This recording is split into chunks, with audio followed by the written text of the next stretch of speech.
To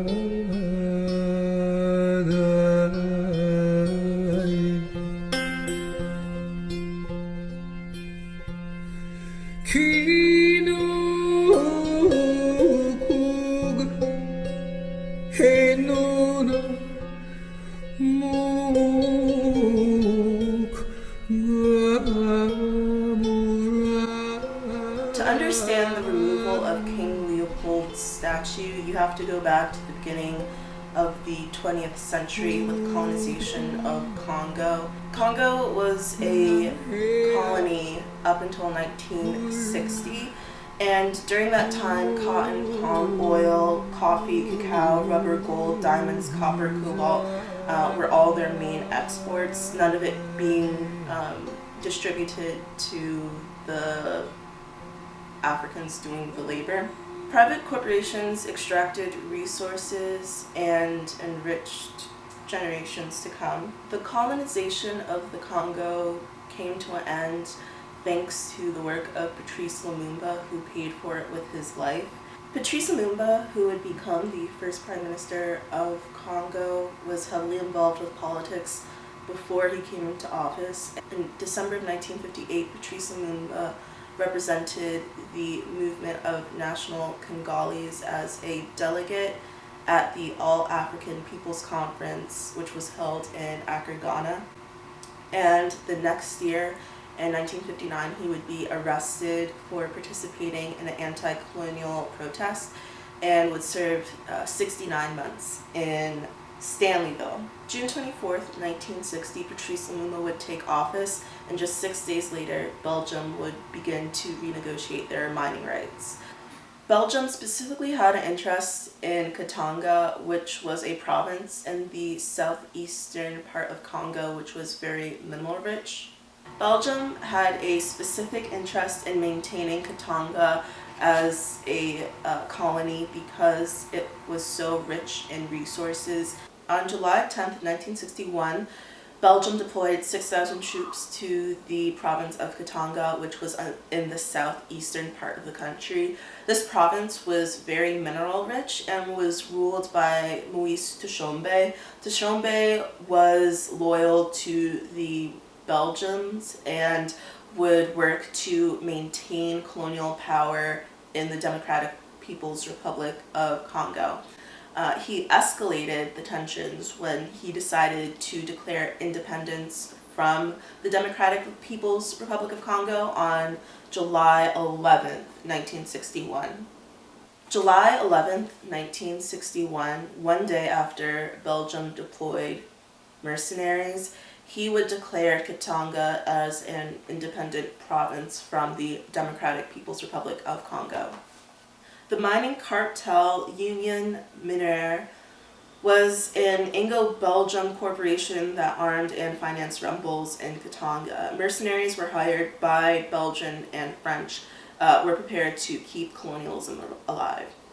One of the most influential companies in Congo at the time was Union Minière, which was a Belgian mining corporation, and they also financed rebels in Katanga. The United Nations. The UN Security Council passed Resolution 143, which called for the removal of all Belgian troops, and it established the United Nations Operation Congo. Around the same time, Patrice Lumumba traveled to New York, and from July 24th to 26th, he would meet with UN staff, including the Secretary General Dag Hammarskjöld. Mobutu's coup. On September 14th, 1960, he announced he was launching a peaceful revolution. Mobutu attempted a coup when he sent troops to surround Patrice Lumumba's home. However, UN troops prevented Lumumba from being arrested.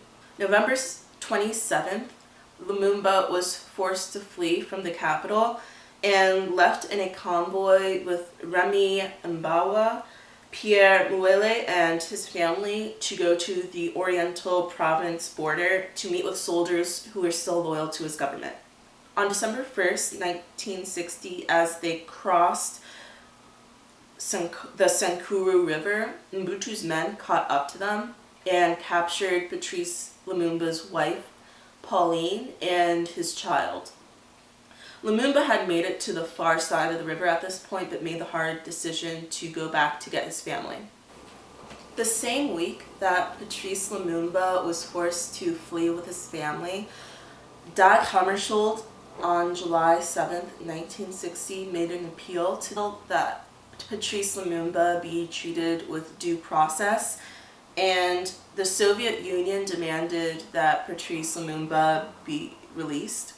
The UN Security Council was called into session to discuss restoring him to government, disarming Mobutu's forces, and the immediate evacuation of Belgian troops. However, this resolution would not pass. The UN Security Council was called into session to discuss restoring him to government and disarming Mobutu's forces, and the immediate evacuation of Belgian troops. January 17, 1961, Patrice Lumumba, the first Prime Minister of the Democratic or People's Republic of Congo, was assassinated by Belgian mercenaries. His body was dissolved in sulfuric acid, the only remains left being a tooth. The Belgian Commission in 2001 confirmed the U.S. involvement in trying to establish a colony in Congo and thwart independence. The CIA plotted an assassination attempt of Lumumba, which was ordered by Dwight D. Eisenhower, involving poison toothpaste. And in Madeline G. Kolb's book, Congo's Cables, she points out Larry Delvin, then CIA station chief of the Congo, directed the search to capture Lumumba and were in contact with his killers the night of his assassination. After Lumumba's death, President Mobutu, who was installed by Belgium and the US, took over UMHK, transforming it into Gokamin. Under this new name, also known as Société Générale des Carriers et des Mines, Mobutu created a state-owned company that he would steal from. The assets of UMHK that were not seized by Mobutu were sent to Société Générale de Belgique, then Union Minière, now Umicore. In February 1961, 1 month after Patrice Lumumba's assassination, the UN Security Council authorized troops to use force and end Katanga's secession.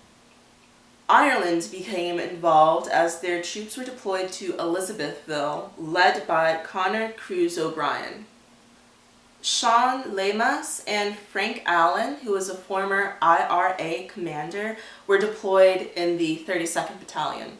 Days before the siege of Jadotville, Operation Mortar took place at Elizabeth radio station, where Indian troops executed Katangan rebels, and during the operation, 30 Irish troops were captured and 3 were killed. It was at this point in Katanga's succession after Operation Mortar that the 32nd Battalion became under attack in the mining town. 157 men under the command of Commandant Quinlan defended their position for 4 days with no casualties. Moise Tshombe was backed by German, Belgian, French, and South African mercenaries.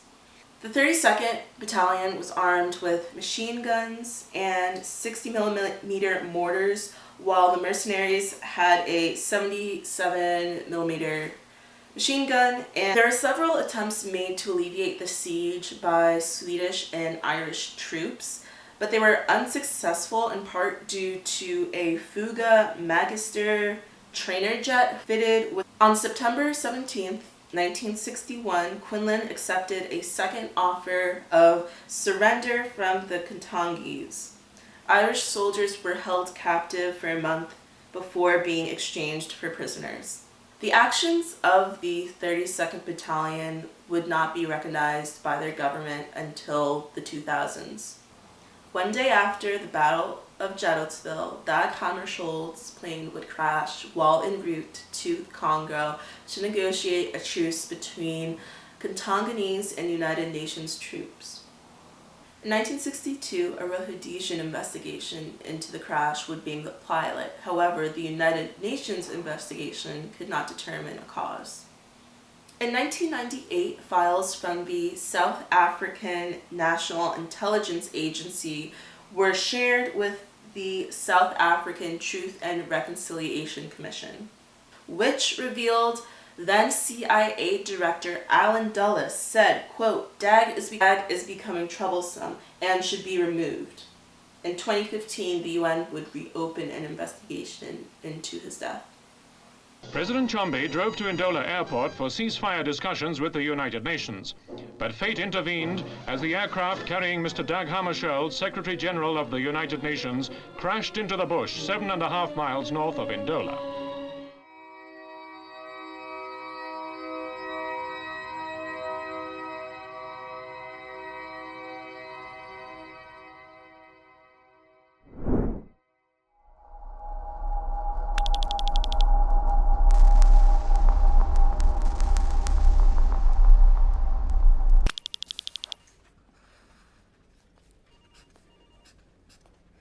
At this juncture, the eminent person assesses it to remain plausible that an external attack or threat was a cause of the crash. The eminent person notes that the alternative hypotheses that appear to remain available are that the crash resulted from sabotage or unintentional human error. The Secretary General notes that the eminent person considers that it is almost certain that specific, crucial, and to date undisclosed information exists in the archives of member states. The Secretary General further notes the eminent person's assessment that he has not received, to date, the specific responses to his specific queries from certain member states. With significant progress having been made, the Secretary General calls on all of us to renew our resolve and commitment to pursue the full truth of what happened on that fateful night in 1961.